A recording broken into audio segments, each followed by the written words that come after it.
Yang paling penting itu sekarang adalah yaitu tadi, menyadarkan bagaimana orang ini paham akan politik. Politik ini sesuatu yang sebenarnya menjadi wasilah. Ya. Bagaimana para kiai seperti yang saya katakan tadi, yanduruna ilal ummati, yanduruna ila umuril ummati bi'ainir rahmah. Mereka ini berpikir tentang urusan umat ini, tentang keumatan ini dengan kacamata kasih sayang. Oleh karenanya mencintai secara wajar itu adalah lebih baik dari kemesraan yang hanya berpura-pura.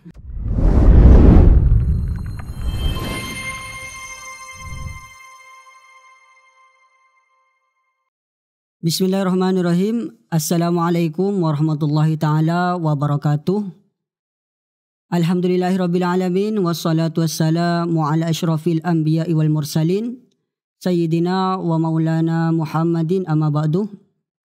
Baik para pemirsa, para netizen, para santri sekalian dimanapun Anda berada, kembali lagi bersama Media Center Karangdurin di acara podcast yang ketujuh ini dengan mengusung tema ke-NU-an dan dunia politik.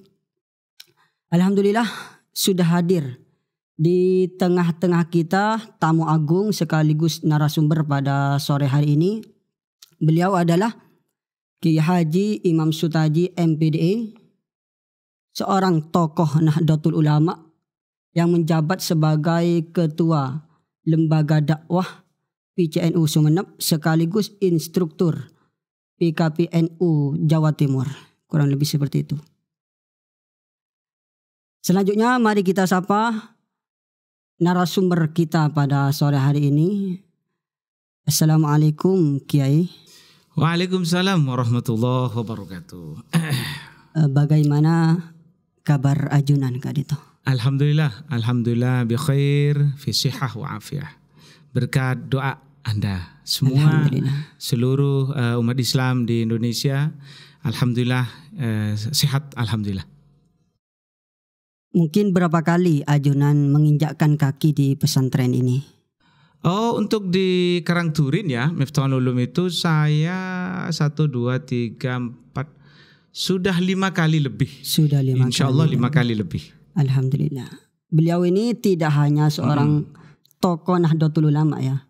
Tidak hanya seorang tokoh Nahdlatul Ulama, juga beliau itu dai kondang. Ya itu kata orang. Orang. Dai kondang yang cukup familiar. Ya kondang.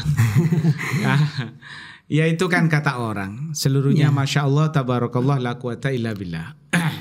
Mudah-mudahan manfaat barokah itu aja. Ceramah beliau itu cukup familiar dan digandrungi oleh halayak umum, baik dari kalangan. Insya Allah dengan doanya Mas, mudah-mudahan bermanfaat. Amin. Baik dari kalangan masyarakat bawah, para pemuda maupun kalangan elit. Mudah-mudahan bermanfaat. Amin. Itu aja. Semoga perjuangan dakwah beliau ini bersamaan dengan berkah Allah. Amin. Dan ridha Allah. Amin. Amin. Ya Rabbal Alamin. Selanjutnya Kiai, untuk acara podcast kali ini kami mengusung tema tentang ke-NU-an. Oke, iya. Dan juga dunia politik. Alasan kami mengangkat 2 tema ini, pertama, karena banyak dari kalangan NU itu yang tidak paham apa itu Nahdlatul Ulama. Tidak paham apa itu ideologi Nahdlatul Ulama. Berangkat dari ini memancing kami untuk mengangkat tema ini. Selanjutnya tentang dunia politik ini, karena tahun ini adalah tahun-tahun politik ya. Maka kami juga mengangkat tema tentang politik, apa itu politik dan bagaimana kita memandang politik Kiai, seperti itu. Sebagaimana Kiai yang disabdakan oleh Rasulullah, bahwasanya Islam itu di akhir zaman nanti akan terpecah belah menjadi 73 golongan. Kurang lebih seperti itu. Dan hanya 1 golongan saja yang dianggap selamat. Yang selamat 1. Kemudian para ulama itu berkomentar tentang hadis ini. Yang dimaksud 1 golongan itu adalah Ahlus Sunnah wal Jamaah. Namun di sisi lain dari sekian banyaknya 73 golongan ini Kiai, ada sebagian golongan itu yang mengaku-ngaku sebagai Ahlus Sunnah wal Jamaah. Ahlus Sunnah wal Jamaah. Oke, iya. Jadi pandangan ajunan apa itu Ahlus Sunnah wal Jamaah dan siapa Ahlus Sunnah wal Jamaah itu? Oke, ya. Monggo. Baik, bismillah, alhamdulillah, Allahumma shalli ala sayyidina Muhammad wa ala ali sayyidina Muhammad wa ba'du. Begini Mas, akhir-akhir ini marak memang orang mengaku sebagai Ahlus Sunnah wal Jamaah. Islam Ahlus Sunnah wal Jamaah itu tidak diada-adakan, itu memang ada sejak zaman Rasulullah. Berdasar pada sabdanya Rasulullah bahwa umatku terpecah menjadi 73 golongan, semuanya di neraka kecuali satu yang selamat. Siapa itu? Yaitu adalah Ahlus Sunnah wal Jamaah. Hum Ahlus Sunnah wal Jamaah. Kemudian ditanya lagi itu Rasulullah, man hum Ahlus Sunnah wal Jamaah itu ya Rasulullah? Jawabnya Rasulullah, yaitu ma'ana alaihi wa ashabi. Yaitu orang-orang yang menetapi, mengilzami apa-apa yang sudah saya lakukan dan yang dilakukan oleh sahabat-sahabatku. Nah, hari ini bahwa orang banyak ngakoh Ahlus Sunnah wal Jamaah. Tetapi kemudian itu afiliasinya, apa maksud saya? Itu karena kadang-kadang kecemburuan. Kecemburuan karena satu kelompok dengan yang lainnya. Kadang-kadang faktornya itu adalah sampai bilang begini biasanya, tidak perlu ada organisasi. Apalagi sampai bilang gini, tak perlu UN-UN, sepenting pada Islam, kan sampai gitu. Nah, ini persoalannya bukan begitu. Di Indonesia ini yang membawa ajaran Islam Ahlus Sunnah wal Jamaah mulai dari masuknya Islam dibawa Wali Songo dalam sejarah itu sampai kepada ulama-ulama kita di pesantren. Nah, ternyata yang mampu menanamkan Islam di sini ini adalah orang-orang Islam, para ulama Ahlus Sunnah wal Jamaah yang mereka ini notabene-nya mempunyai tata krama, mempunyai adat pas seperti Rasulullah SAW. Rasulullah itu tidak keras, tidak kasar. Jadi kalau yang dimaksud dengan Ahlus Sunnah wal Jamaah itu pertama indikasinya Rasulullah ngomong, Rasulullah bukan ngomong ya, waliyadzubillah. Rasulullah bersabda begini, innama bu'istu muhdatun rahmatun. Saya ini diutus sebagai sebuah hadiah, petunjuk dan menjadi rahmat. Kemudian Rasulullah juga tidak diutus wala wa ma bu'istu la'anan wala fahasyan wala dan seterusnya, itu banyak itu. Artinya Rasulullah tidak diutus untuk mencaci maki, tidak diutus untuk melaknat orang lain, tidak diutus Rasulullah untuk keras hati. Nah, maka Ahlus Sunnah wal Jamaah yang pantas mengklaim dirinya Ahlus Sunnah wal Jamaah, siapakah itu? Selama memiliki indikasi sebagaimana saya jelaskan, dia tidak mudah mengkafirkan orang lain, dia itu toleran dengan perbedaan. Rasulullah toleran dengan perbedaan. Itu maksudnya. Kemudian Kiai, terkait dengan sunnah ini kan ulama berbeda-beda pendapat. Jika dilihat dari sudut pandang fikih seperti apa sunnah, jika dipandang dari sudut hadis seperti apa sunnah, ini biar kami dengan para pemirsa itu paham yang dimaksud sunnah dalam tema besar Ahlus Sunnah wal Jamaah itu apa. Makanya itu sempat saya tulis, saya menulis, dan buku itu ada untuk Sanawiyah kelas 3 dan yang sederajat, saya sempat rewriting bukunya. Ada suatu bab khusus yang disu al-bid'ah was sunnah. Di situ saya tulis menjadi pelajaran pokok di Madrasah Sanawiyah dan di Sumeneb insyaallah dipakai itu. Saya rewriting. Jadi begini, sunnah itu bisa dipahami dari 3 sisi. Sunnah bimakna muradif lil hadis. Jadi kalau sunnah dimaknai sebagai sinonim dari kata hadis, ya itu hadis. Apa itu? Ma'udifa ilan Nabi sallallahu alaihi wasallam qaulan aw fi'lan aw takriran. Itu. Kemudian yang kedua, makanya itu dipahami sebagai indal muhaddisin. Paham? Tapi inda usulul fiqh lain lagi. Sunnah itu apa? Adalah ya ma'udifa ilar rasul ilan Nabi sallallahu alaihi wasallam min qaulin aw fi'lin aw takririn wa illam ya'murhu. Jadi sesuatu yang disandarkan kepada Rasulullah, itu baik perbuatan, perkataan, ketetapan, sebagai apa? Sebagai istimbatul hukmi. sebagai penetapan hukum, wa illam ya'murin nabi, sekalipun nabi tidak pernah memerintahkan. Nah, itu pemahaman sunnah menurut usul fikih. Paham ya? Bisa dipahami. Mudah-mudahan para pemirsa bisa memahami ini. Jadi itu yang dimaksud dengan as-sunnah bimana inda usulil fiqh. Beda lagi dengan fikih. Kalau sunnah menurut fikih itu apa? Ma yusabu ala fi'lihi ya, wala yu'aqabu ala tarkihi. Jadi sesuatu yang tidak dianggap berdosa meninggalkannya, kalau mengerjakannya mendapat pahala, itu menurut fikih. Nah, itu yang dimaksud sunnah. Nah, kalau kemudian erangke boleh ini Mas ya. Jadi erangke apa Ahlus Sunnah wal Jamaah itu artinya mereka para pengikut, ahlun itu artinya pengikut, keluarga, pengikut, itu ada dalam buku yang saya tulis itu ada.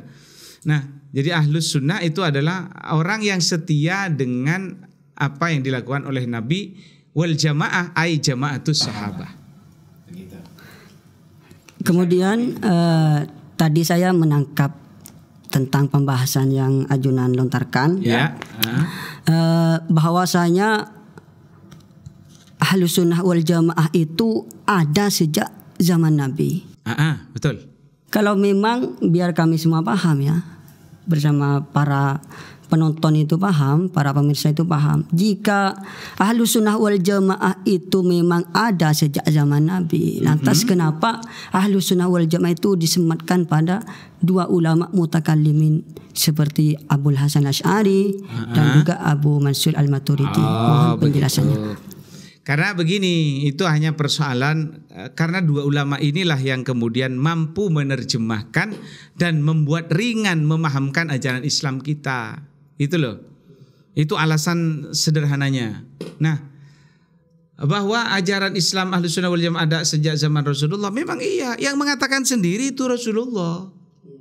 Nah, sehingga Ahlus Sunnah wal Jamaah yang cuma disematkan kepada Abul Hasan Ali Al-Asy'ari dan Imam Abu Mansur Al-Maturidi itu karena kedua beliau ini adalah ulama yang mampu mempertemukan itu bagaimana kita ini berakidah dengan benar. Nah, pada saatnya agama ini kan memiliki tiga sisi yang harus dipahami. Mula-mula agama ini adalah akidah. Nah, dan itu sulit itu.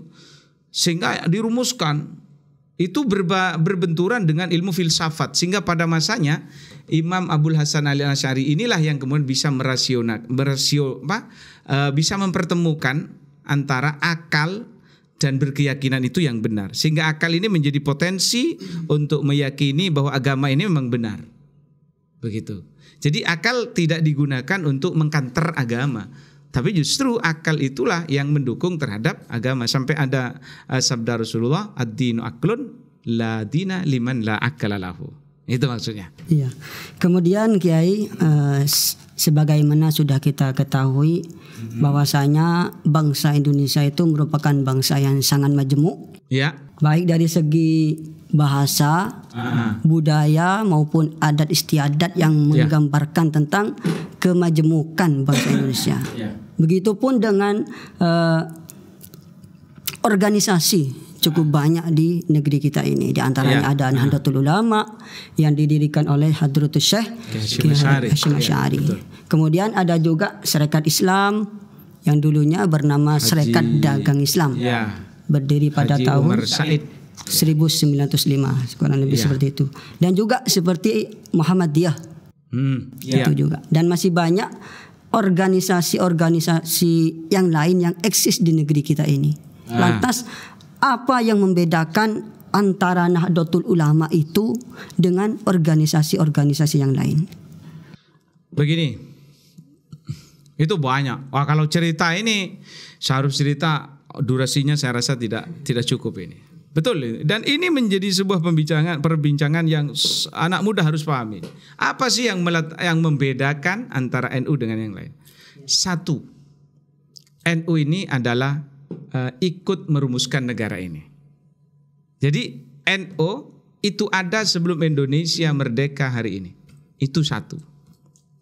Yang kedua, tapi ini ada juga yang mengklaim, wah seperti SE itu juga ada sebelum itu kan. Ya oke, tidak apa-apa. Tapi yang jelas NU ini adalah ada sebelum Indonesia ada. Satu. Tapi itu bisa dibantah. NU ini tidak pernah membangkang terhadap negara selama negara ini yang memimpin menguasainya adalah orang-orang pribumi.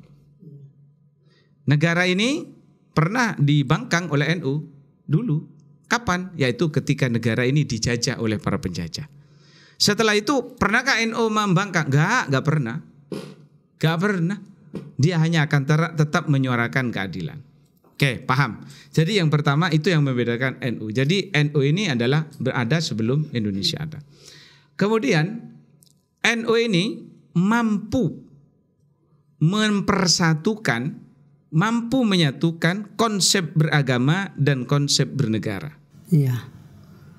Anda bisa paham nggak? Bisa dimengerti nanti. Nah begini, di negara-negara luar itu hari ini bagaimana ideologi, cara fikir, fikroh mereka mempertemukan agama dan negara sampai hari ini tidak pernah.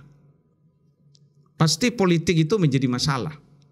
Nah tetapi bagi Indonesia, Nahdlatul Ulama hadir di tengah-tengah di sini di Indonesia, potongan surga yang terdampar di Nusantara, dan hari ini kita sebut sebagai Indonesia. Apa? Kita mampu mengelola perbedaan ini menjadi politik kasih sayang. Bayangkan, ayo kita bayangkan. Di negara luar itu yang sering saya ulang-ulang dalam ceramah kebangsaan, misalnya saya diundang nanti untuk ceramah Agustusan dan ceramah-ceramah saya sebelumnya, itu saya pasti mengatakan ini, bahwa Indonesia ini adalah potongan surga yang terdampar di Nusantara dan hari ini kita sebut sebagai Indonesia. Satu-satunya Islam yang bisa ditanam tanpa adanya pertumpahan darah. Jadi hari ini Islam dengan negara itu bertemu. Siapa yang mempertemukan? Adalah yaitu konsep dari nenek moyang kita, Bhinneka Tunggal Ika, dan hadirnya Pancasila sebagai falsafah kehidupan berbangsa kita. Dengan Pancasila kita bertemu, dan satu-satunya organisasi yang mempertahankan negara kesatuan Republik Indonesia adalah Nahdlatul Ulama. Andaikan ada tepuk tangan sehari ini ingin menyuruh tepuk tangan saudara-saudara. Kemudian Kiai, di tengah besarnya badai fitnah ataupun hoax yang dilancarkan oleh oknum-oknum yang tidak suka terhadap Nahdlatul Ulama. Ini membuat para masyarakat itu dan para pemuda ke-NU-annya itu mulai luntur. Jadi bagaimana cara agar supaya membuat masyarakat dan para pemuda itu semakin semangat lagi untuk berada di Nahdlatul Ulama dan bangga menjadi Nahdlatul Ulama itu bagaimana, Kiai? Satu syarat saya. Ya. Ingat, khusus kepada pengurus, kepada santri, kepada semuanya. Satu, ingat bahwa NU ini ada yang punya. Dan NU ini dijaga oleh Rijalul Ghaib. Itu yang pertama. Yang kedua, NU ini dari dulu itu selalu kegiatannya real. Oke lah, misalnya hari ini dakwah digital apa ya, seperti hari ini kita podcast kayak gini. Ini adalah upaya untuk merebut panggung sebenarnya, bagaimana ghazwul fikr, pertarungan pemikiran hari ini benar-benar dapat kita rebut dan kita yang memenangkannya. Nah, cuma begini. Pada tahun itu kan sebenarnya kalau kita mau berpikir common sense atau apa ya, berpikir sehat gitulah. Hari ini NU itu ya mentak gengcet berdesi aja gemas. Remuk lambek sudah. Coba pikir. Urusin tak patah urusin. Dijaga gak begitu dijaga. Pengurusnya sempat gitu loh. Tapi kok masih ada? Ya ini NU. Makanya ada pertanyaan kenapa NU tidak maju-maju, itu tidak menarik menurut saya. Pertanyaannya mestinya kenapa NU kok tidak mati-mati? Kenapa? Karena NU itu ada yang menjaga. Bagaimana pemuda bisa paham bagaimana NU bisa, pemuda ini bisa menerima keberadaan NU dan bisa bergabung dengan NU? Ya, pendahulu kita ini adalah selalu mengadakan pendekatan yang tidak terputus kepada grassroots. Jadi para kiai, para lora khususnya dan para pengurus itu tidak memutuskan. Pada tahun 1990 kita dikejutkan dengan kebangkitan Islam. Tapi sebenarnya di situ bukan kebangkitan Islam, tapi kebangkitan ekonomi Barat. Itu yang terjadi. Dalam sejarah misalnya bagaimana dulu Sultan Syahrir, ya, itu dengan kecerdasannya, dengan para tokoh-tokoh yang semuanya rata-rata doktor, maka itu habis. Partai Sosialis Indonesia itu habis. Kenapa? Karena dia hanya sibuk dengan event-event atas. NU dari dulu tidak pernah putus menyambungkan antara yang mati dan yang hidup. Makanya NU disebut sarkup, sarjana kuburan. Ya itu maksudnya. Nah dulu ke Hasbullah, ke Wahab Hasbullah itu tidak pernah putus. Di saat Sultan Syahrir sibuk dengan orang-orang atas, ke Wahab Hasbullah dengan para kiai lain tidak pernah sibuk dengan yang lain kecuali ngurusi jenazah mayit. Ya itu ngurusi kuburan, nelekenen. Nah artinya kesimpulan yang bisa ditarik hari ini bagaimana pemuda ini bisa semangat yang bisa menerima dengan NU, paham dengan NU, yaitu salah satunya kita jaga tradisi leluhur kita. Jaga haul, sarwaan, dibaan, tahlilan, apalagi ziarah kubur, itu harus dijaga. Insya Allah pemuda kita akan terus tetap eksis di Nahdlatul Ulama. Karena begini Mas, diakui atau tidak ini, dan ini harus disadari. Hari ini tidak ada sebenarnya yang menolerir ziarah kubur itu cuma NU yang dari dulu memperjuangkannya. Iya. Kalau ada hari ini ada organisasi yang ngecap-ngecap ziarah kubur itu seborana, itu karena tandikan cas sudah. Dulu itu memang NU cuma. Jadi betapa kita dikafir-kafirkan, disyirik-syirikan, dibid'ah-bid'atkan, ya itu dulu. Tapi sekarang semuanya sudah pada tahlil, apalagi nanti kalau sudah jelang 2024, ya, insya Allah banyak yang tahlil. Kendati pun bukan Nahdlatul Ulama juga tahlil ya. Nah di situ makanya ya mohon maaf, saya jangan dijebak loh dengan pernyataan yang takwa mewah janjin jun bahwa itu tidak anjin, gitu maksudnya. Ya, kemudian ini Kiai, banyak warga Nahdlatul Ulama itu yang beranggapan bahwasanya Nahdlatul Ulama itu hanya sekedar tahlilan, hanya sekedar istighosah, hanya sekedar ziarah kubur. Artinya tidak mempunyai pandangan untuk berpikir maju ke depan. Itu bagaimana tanggapan? Salah. Kalau begitu salah. Wahai para pemuda, para pemirsa dimanapun Anda berada, ketahuilah NU itu didirikan benikeng kiai gengku. Bukan kiai itu tidak punya kerjaan. Benar itu. Kenapa? Setidaknya dua. Pertama, NU didirikan itu adalah himayatuddin, menjaga agama ini. Dan secara sejarah memang sudah jelas itu. Betapa dulu Komite Hijaz itu didirikan, kemudian mengirim utusan ke Mekah, ke Arab ketika Raja Syarif Hussein yang dikudeta oleh Raja Abdul Aziz itu.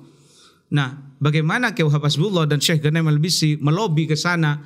Itu jelas orang Islam bagaimana bisa mengamalkan Islam dengan cara bermadhab. Itu mau tidak mau jasanya Nahdlatul Ulama. Kita tak tahu karena di Indonesia jasanya Nahdlatul Ulama. Kita biasa hidup dalam perbedaan. Oleh karenanya jangan paksakan kenyataan itu satu, karena keindahan terletak pada perbedaan saudara-saudara. Kan kira-kira begitu. Kemudian Kiai, biar kami semua paham dan para pemirsa itu paham, prinsip daripada Nahdlatul Ulama itu seperti apa? Ya, prinsip-prinsip kita dalam bernahdlatul ulama, pertama, itu tidak lepas dari visi misi besarnya Nahdlatul Ulama. Kita ber-NU itu sekali itu belum selesai, saya dipotong oleh Mas tadi. Jadi di antara bagaimana kita ber-NU itu tadi adalah jasanya NU itu himayatuddin. Yang kedua himayatud daulah, menjaga negara, keutuhan negara ini. Maka prinsipnya adalah bagaimana ajaran agama ini tetap dijaga dengan menggunakan beberapa sikap-sikap yang itu sudah menjadi distempel oleh pengesepo kita. Pertama, prinsipnya kita ini harus toleransi, at-tasamuh. Kemudian juga al-adl, kita juga harus adil.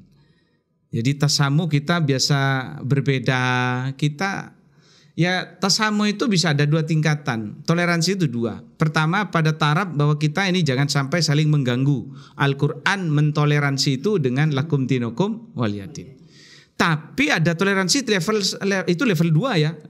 Level atas nomor 1 itu apa? Ada pada tingkatan kalau iyu yang salah, iyu ikut saya. Kalau saya yang salah, saya ikut iyu. Itu mestinya. Apa itu? Wajadilhum billatihi ahsan. Itu toleransi. Makanya kita tidak bisa menutup diskusi. Kita bisa bermujadalah, bisa berdiskusi. Itu artinya jelas itu prinsip-prinsip ke-NU-an. Kita ini harus toleransi. Kita adil. Artinya apa? Jangan karena kebencian kita kepada orang lain kemudian itu menutup kita berbuat adil kepada orang lain lagi itu. Wala yajrimannakum syana'anu qaumin an saddukum ala la ta'dilu i'dilu huwa aqrabu littaqwa. Jadi karena abok cermat kepada si fulan karena ikut organisasi ini, terus karena dia orang ini kita membenci, enggak, orang NU tidak pernah begitu. Itu prinsip-prinsipnya. Kemudian selain dari itu ya kita ini harus menjadi rahmatan lil alamin. Kita penebar kesejukan. Penebar kesejukan. Damai begitu. Kira-kira begitu. Artinya kendati pun bukan orang yang sepaham dengan kita tetap toleransi. Karena negara ini dibangun bukan pribadi-pribadi, tapi dibangun atas kebersamaan visi dan misi, yakni Negara Kesatuan Republik Indonesia. Itu. Kemudian Kiai berbicara tentang persoalan ibadah. Ini warga Nahdlatul Ulama tidak ada perbedaan, artinya tetap satu jalan. Namun di sisi lain terkait dengan perpolitikan ini warga Nahdlatul Ulama ada yang ke kanan, ada yang ke kiri. Ini bagaimana? Ini pertanyaan menjebak ini. Yang ditanyakan apanya ini, Mas? Ya, penyebabnya kok bisa warga Nahdlatul Ulama itu tidak sejalan, tidak serel begitu. Oke. Maunya Mas gimana? Ya, penyebabnya itu apa? Ya enggak, kalau saya balik bertanya kira-kira Mas maunya yang seperti apa? Ya, sekiranya warga Nahdlatul Ulama itu tetap kompak gitu kompak. Ya. Selain dojo, norok dojo, tapi dolok gitu kan maksudnya. Itu sebuah hal yang sangat bisa dikatakan tidak bisa terjadi. Karena kemajmukan bangsa ini, Mas, ini tidak bisa dipungkiri. Iya. Nah, orang NU itu sebenarnya paham. Makanya hari ini di NU itu sebenarnya kita ini paling remuk. Baik masa pemilihan gitu loh, pil-pil gitulah kira-kira. Entah itu pilpres, pilbub, pilkada, pilgub dan pil-pil yang lain lah pokoknya. Kita ini bisep kekapi. Karena kita mayoritas dan kemajmukan heterogenitas ini juga adalah fitrah bangsa ini. Berarti tidak bisa dihindari ya. Ya, kira-kira begitulah. Artinya masa sebesar ini, segede ini orang NU, organisasinya yang menguasai dunia, organisasi terbesar sedunia, ormas Islam terbesar, ormas Islam yang terbesar sedunia, masa tidak bisa punya presiden sendiri, kan begitu ya? Lah, ya itu pertanyaan yang saya kira siapapun hari ini jawabannya itu sifatnya adalah probabilitas. Hanya menjawab kemungkinan. Kenapa? Begini. Tadi saya katakan begini. Orang NU itu, Mas ya. Ya, bahkan bukan orang Islam yang organisasinya NU yang kemudian ada mengatakan apa agamamu, agama NU, kan sampai begitu. Itu dari saking mantapnya itu, Mas. Nah, itu yang saya katakan tadi, mereka punya pandangan bahwa urusan pemerintahan selama diperebutkan yang dipilih itu adalah sama-sama asyhadu alla ilaha illallah wa asyhadu anna muhammadar rasulullah, ya. Dan ini kuncinya ini. Tidak mempersoalkan NKRI, pasti orang NU itu pecah. Terkecuali kalau yang dipilih itu komitmen kebangsaannya tidak jelas, maka orang NU itu tidak akan pernah memilih orang itu, dan NU itu hanya menjadi goblok-goblokan saja kalau gitu. Makanya ingat, catat kata-kata saya, bahwa orang NU itu tidak akan pernah bisa bersatu selama satu, gubernur, bupati, gubernur, presiden, dewan, satu masih sama-sama asyhadu an la ilaha illallah wa asyhadu anna muhammadar rasulullah. Dua, tidak mengganggu keberlangsungan negara. Komitmen kebangsaannya jelas, itu pasti dipilih. Tapi mon komitmen kebangsaannya tak jelas, tak andi visi misi jelas, tak kira pilih. Yakin itu. Walaupun beruang tidak akan dipilih. Kapia kewesena elang jauh mah. Itu aja kuncinya. Nah, jangan khawatir Anda itu. Jadi kalau Mas nanti mau ada apa tahun berapa, entah 2050 misalnya nanti, ya jangan takut lah. Itu kuncinya dua. Satu, sama-sama asyhadu an la ilaha illallah wa asyhadu anna muhammadar rasulullah. Yang kedua, dia komitmen kebangsaannya jelas. Dia tidak memaksakan agama menjadi satu agama yang homogen di Indonesia. Karena bagaimanapun agama C6 ini Mas sudah dilegitimasi. Dan kita ini negara ini adalah baladul mitsaq, negara perjanjian. Kalau kemudian ada orang NU kemudian dia membatalkan, bahkan misalnya dia itu tidak mau dengan Pancasila, maka dia adalah orang NU pengkhianat bangsa ini. Mudah-mudahan bisa dipahami. Ya. Saya kalau ngomong ya begitu Mas. Ingat di panggung saya begitu. Saya begitu. Berapi-api gitu. Kemudian Kiai, ya, kami minta gambaran tentang khitoh atau garis politik Nahdlatul Ulama itu seperti apa, supaya nanti para pendengar maupun warga Nahdlatul Ulama yang berkecimpung di pemerintahan itu mempunyai dasar ketika memimpin suatu yang dipimpin itu. Yang jelas, kullu hizbin bima ladaihim farihun. Setiap kelompok pasti membanggakan dirinya. Saya bukan tokoh NU, bukan. Kalau Anda bilang tokoh NU, itu kebanggaan. Saya bukan siapa-siapa di NU. Saya hanya sebutir debu yang nempel di benderanya NU. Syukur-syukur saya diakui sebagai warga NU. Luar biasa. Nah, bagi saya, pertanyaan apa tadi itu? Bagaimana? Seperti apa khitoh atau garis politik Nahdlatul Ulama yang ada di NU? Itu tadi itu sudah saya bilang. Pertama, politik itu adalah sebenarnya harus didefinisikan dengan benar dulu. Bahwa politik itu adalah upaya manajemen kebencian menjadi kasih sayang. Jadi dalam politik itu kan perebutan. Dia yang mayoritas, dia yang menguasai. Nah, dalam hal ini yang diusung itu pasti atas dasar bahwa para kiai-kiai itu adalah mereka yang yanduruna anil ummati yanduruna ila umuril ummati bi'ainir rahmah. Jadi garis politiknya jelas. Para kiai yang ada di perjuangan politik itu pasti berpikir tentang keumatan ini dengan kacamata kasih sayang. Itu politiknya. Apa misinya?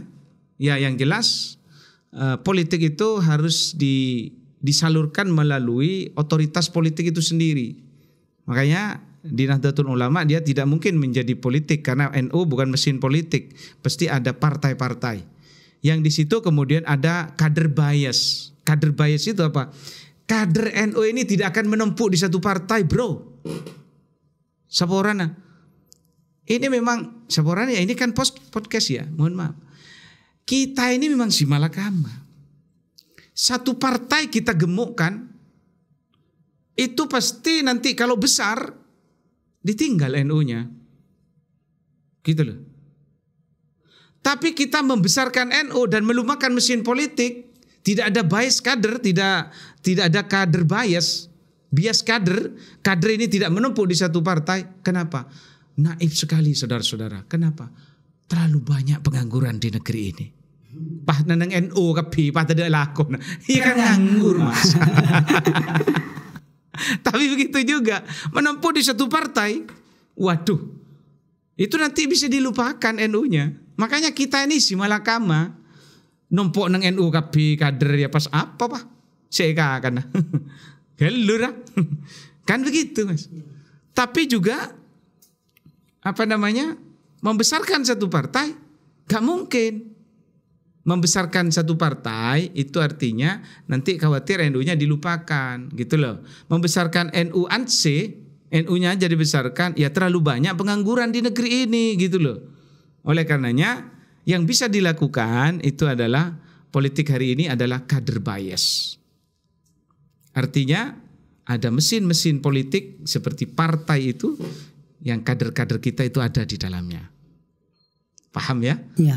Itu mudah-mudahan bisa dipahami. Kemudian Kiai sering terjadi itu bahkan dari kalangan warga Nahdlatul Ulama sendiri, mereka itu memandang politik itu dengan pandangan yang tidak baik. Bahkan tokoh Kiai yang berkecimpung di politik itu dianggap jelek. Itu bagaimana tanggapan Kiai?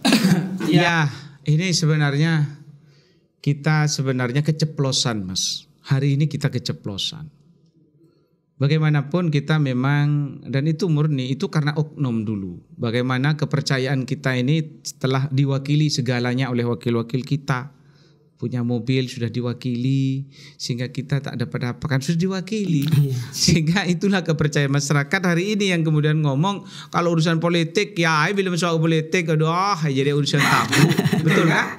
Ya begitu. Nah, padahal tidak gitu. Wahai saudara-saudara dan para pemirsa dimanapun Anda berada, politik itu adalah bagian terkecil dalam Islam yang juga harus diperjuangkan. Maaf saya katakan terkecil.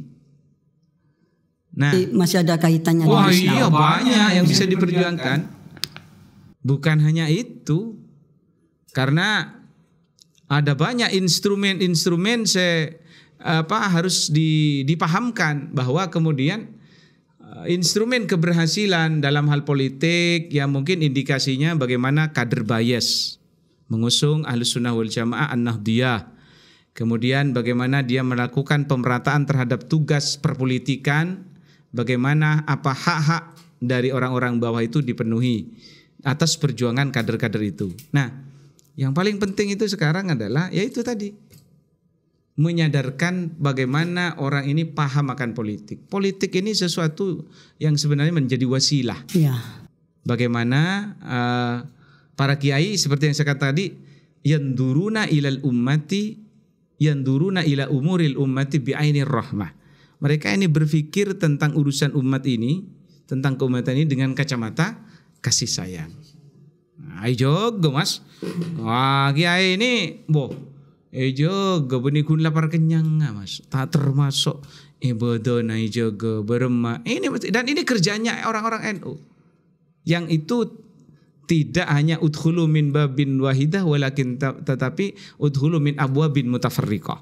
Dia harus masuk pintu-pintu mana saja yang bisa digunakan kesempatan oleh kader-kader Nahdlatul Ulama. Mungkin bisa dipahami segitu. Jadi politik itu tidak seperti yang mereka anggap. Oh iya, jangan. Bahkan Kanjeng Nabi juga berpolitik kan. Ya bukan berpolitik lagi. Justru Nabi Muhammad itu adalah cerminan politik. Iya. Kalau kita mau berpolitik, tiru Nabi Muhammad SAW. Bagaimana dia melakukan perjanjian Sulhul Hudaibiyah. Dia di satu sisi sepertinya kalah, tapi Nabi menang. Nah hari ini kan orang NU sepertinya kalah, ternyata enggak, orang NU itu menang hari ini, gitu loh. Hanya orang mengatakan orang NU kalah, enggak, orang NU hari ini menang. Saya katakan begitu, menang. Kenapa? Di saat bangsa luar datang hanya untuk bisa berdamai dengan saudaranya, hari ini kok aneh. Ada bangsa Indonesia, sekelompok orang di Indonesia belajar ke luar sana hanya untuk bertikai dengan saudara-saudaranya. Di luar itu mas sudah bosen bertikai dengan sesama. Negara-negara itu Islamnya iya sama, bangsanya iya, agamanya iya sama. Tapi hari ini seperti yang sering saya katakan, yang mati Allahu Akbar, yang membunuh juga Allahu Akbar. Bangsa-bangsa luar datang ke Indonesia belajar kepada Nahdlatul Ulama bagaimana dia bisa berdamai dengan saudara-saudaranya. Ada sekelompok orang di Indonesia belajar keluar sana hanya untuk bertikai dengan saudara-saudaranya di Indonesia. Ini kan kebangetan, bro. Ya. Kira-kira begitu. Kemudian Kiai, ini menjelang tahun-tahun politik ini, sikap apa yang bagus diambil oleh warga Nahdlatul Ulama itu, baik sebelum politik itu bergulir maupun setelah politik nanti? Yang dimaksud ini siapa? Sikapnya yang harus diambil. Siapa? Maksudnya warga NU, ya, warga. pengurus NU, ini harus jelas. Seluruhnya. Seluruhnya.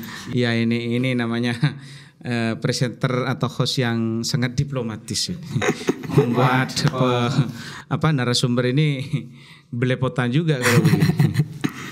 Begini, jadi pertama untuk pengurus NU, sikap apa politik? Ya yang jelas pengurus Nahdlatul Ulama itu paham. Karena NU itu bukan mesin politik. Mesin politik. Karena dia itu bukan partai. Tetapi dia bisa memadamkan dan menghidupkan mesin. Itu bisa dipahami sendiri. Itu untuk pengurus NU. Kemudian untuk warga, yang sering saya ulang-ulang ini, saya mengutip dari apa yang disampaikan oleh Gus Mu'ti Hasona, bahwa hidup ini akan menjadi ruwet jika yang tidak tahu itu sok tahu dan yang tidak tahu itu sok tahu. Cak Madura saya tak tahu, oma tahu, saya tahu, oma tak tahu. Maka kepada seluruh warga Nahdlatul Ulama, warga Indonesia secara umum, khususnya warga Nahdlatul Ulama, guna untuk menyongsong terhadap pagelaran politik, pagelaran pesta politik tahun 2024 ini, maka agar hidup Anda tidak menjadi ruwet, azumatil mauna fi akilin mutajahilin wa fi jahilin mutaakilin, maka mari mun cetak tahu, je oma tahu, mun tak tahu, mun tak tahu, je oma tahu, ya, mun saya tahu, je oma tak tahu. Itu saja. Kemudian ya? Itu mungkin bisa dipahami. Terakhir Kiai, pesan untuk warga Nahdlatul Ulama, untuk para pemuda itu agar semakin bangga bermanhaj atau berorganisasi dengan Nahdlatul Ulama. Agar bangga. Ya. Oke. Baik. Kita hidup di sebuah negara belantara Nusantara dan hari ini kita sebut sebagai Indonesia. Ini adalah potongan surga. Kita hidup di Indonesia itu bukan sebuah kebetulan. Sekali lagi Allah ini tak genggu. Allah itu tak genggu, saudara-saudara. Allah itu sudah nyikot kita seperti ini adalah itu takdir dari Allah. Maka kita wajib bersyukur kepada Allah, kita ditakdirkan menjadi warga Indonesia, lebih-lebih kita dipertemukan dengan Nahdlatul Ulama. Kenapa? Tanpa Nahdlatul Ulama, tanpa kepengurusan Nahdlatul Ulama, dari dulu semenjak Indonesia ini belum ada, saya yakin Indonesia ini tidak akan ada seperti sekarang. Kita ini bahagia. Diceritakan dan sering diulang-ulang oleh para romo kiai, baik kiai yang hanya di Indonesia sifatnya lokal ataupun yang internasional. Di Indonesia ini surga, bro. Bayangkan, di Indonesia ini surga. Kita mau ngadakan podcast kayak gini, nggak ada yang larang kok. Pengajian di mana-mana setiap malam. Ada selawatan, kelompok majelis zikir, dan itu semuanya adalah orang NU. Kita punya uang banyak mau bikin masjid, nggak ada yang larang. Berbeda dengan yang di luar. Seperti Malaysia ya. Malaysia yang katanya negara Islam, syariat Islam diterapkan, punya uang, ya aja kok tua ke masjid, guys. Tak bisa. Sekarang santrek keluar misalnya dari Karangturin, Kiai Odur, Gentejong, beres. Kurang apa kita ini? Nikmat mana lagi yang kita dustakan? Tapi kalau di sana jangankan sampai khutbah, jangankan sampai ceramah. Bangun masjid aja sudah harus punya izin. Lah kita di sini enak, masjid di mana-mana, dibuka 24 jam, tapi kita ke masjid hanya ngampung jeding, kencing. Luar biasa itu. Nah, inilah pesan saya. Marilah bahwa kita menjadi warga negara Indonesia ini bukan sebuah kebetulan, tapi adalah nikmat yang besar bagi kita. Patut dan wajib kita mensyukurinya. Indonesia adalah potongan surga terdampar di Nusantara, dan hari ini kita sebut sebagai Indonesia. Oleh karenanya, mencintai secara wajar itu adalah lebih baik dari kemesraan yang hanya berpura-pura. Cintailah Indonesia. Kita ini adalah orang Indonesia, kita lahir di Indonesia, kita sujud di bumi Indonesia. Nikmat mana lagi yang kita dustakan? Insya Allah kita menjadi orang Indonesia, menjadi hamba-hamba Allah yang diridhai Allah, dirindukan oleh Nabi Muhammad SAW. Amin ya rabbal alamin. Itu kalimat dari saya. Ini waktunya sudah sampai. Ya, sudah sampai. Ya mari, saya kan cuma tamu. Kalau tamu itu ad-dhaifu kal mayyit. Kalau tamu kan seperti mayit, mau diapain aja. Terima kasih kepada sama-sama atas kesudiannya untuk menghadiri undangan kami. Ya, sama-sama. Dan juga kami mohon maaf yang sebesar-besarnya jika ada kesalahan baik dari tutur kata maupun tingkah laku yang kurang berkenan di hati ajunan. Kami mohon maaf yang sebesar-besarnya. Ya, sama-sama. Kemudian kami berterima kasih kepada para kru Media Center Karangdurin atas kerjasamanya untuk mensukseskan acara pada sore hari ini. Namun sebelumnya kami akan mengutip hal penting yang telah beliau sampaikan. Pertama, bahwasanya Nahdlatul Ulama itu merupakan organisasi yang senantiasa menjaga agama dan tanah air. Itu yang pertama. Kemudian politik, ini sering terjadi. Politik itu bukan hal yang jelek. Bahkan Kanjeng Nabi Rasulullah itu juga berpolitik, sebagaimana yang telah beliau sampaikan tadi. Akhiran dari kami, jika ada kesalahan baik dari tutur kata maupun tingkah laku yang kurang berkenan, mohon maaf yang sebesar-besarnya. Wallahul muwaffiq ila aqwamit thoriq. Assalamualaikum warahmatullahi taala wabarakatuh.